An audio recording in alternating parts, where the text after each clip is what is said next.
So ano nga ba talaga yung quick shift? Kakambyo ka ng upshift nang hindi mo na kailangan mag-clutch. 4,000 RPM. Oo, diba? Ganun lang siya.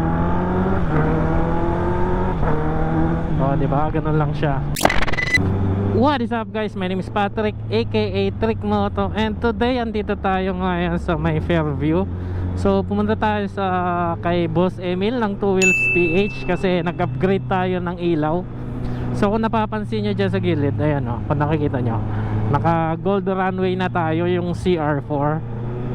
Kasi di ba dati naka ano tayo, mini driving light. Ngayon, and nahihinaan na din kasi ako. Hindi naman siya humina.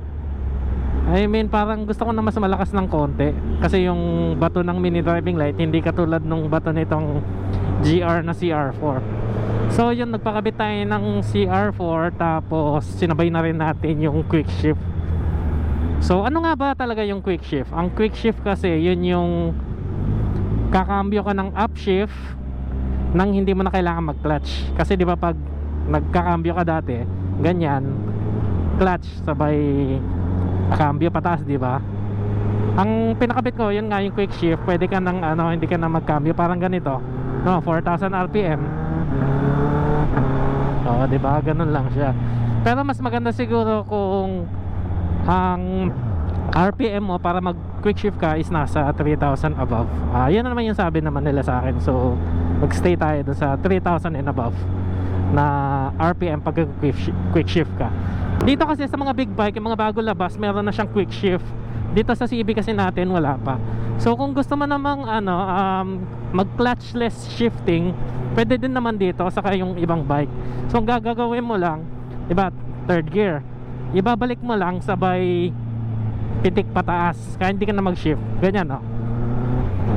Oh, diba narinig nyo yun? Pero kung naka quick shift ka, katulad nitong sa akin, wait lang, ano tayo ng medyo maluwag.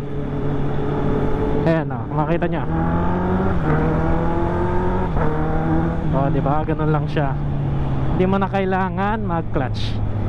So, yun nga lang yung CB kasi natin, quick shift nito is wala siyang downshift.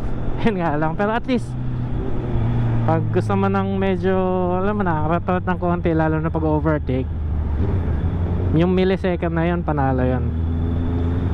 So, yung GR, tignan na lang natin. Siguro mas maganda mamayang gabi. Nakalimutan ko pala magpaturo kung paano gamitin to. Anyway, madali na lang yan. Sa gabi na lang natin testing para makita natin yung ilaw natin. So yun lang, ride safe sa lahat. Salamat ulit kay Boss Emil sa Two Wheels BH. And yun nga, natuloy din yung schedule namin kasi Monday to Friday lang siya nandito sa Fairview eh. Yun lang, sheesh!